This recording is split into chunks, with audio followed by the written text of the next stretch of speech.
Ayan, hello everyone! This is Simala Vlogs. For today's video, magluluto tayo ng kapsa chicken dito sa atin sa Pilipinas. So, nagdala tayo nung umuwi ako, nagdala ako ng mga Arabic seasoning para naman makatikim tayo ng kapsa dito sa atin sa Pilipinas. Kaya, let's start!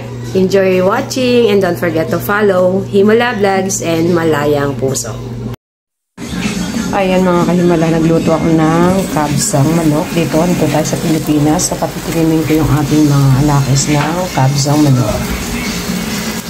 So, linisan na natin yan sa sibuyas at bawang.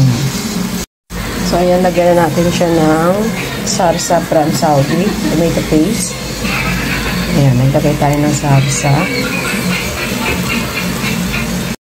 So, ayan mga kahimala, nilagyan ko na siya ng mga seasoning at nilagyan natin siyang tubig. So, meron siyang paminta powder at yung ating mga Arabic seasoning with tomato sauce. Isa pa na. Ayan, then pakuluan natin siya ng half hour or 1 hour para mas maganda. So, meron siyang mga Arabic seasoning. Ilagyan natin from Saudi. Ayan, so, punuin mo.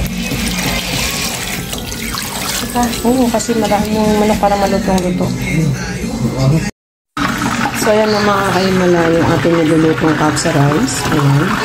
Ayan. Ito yung kapsa rice.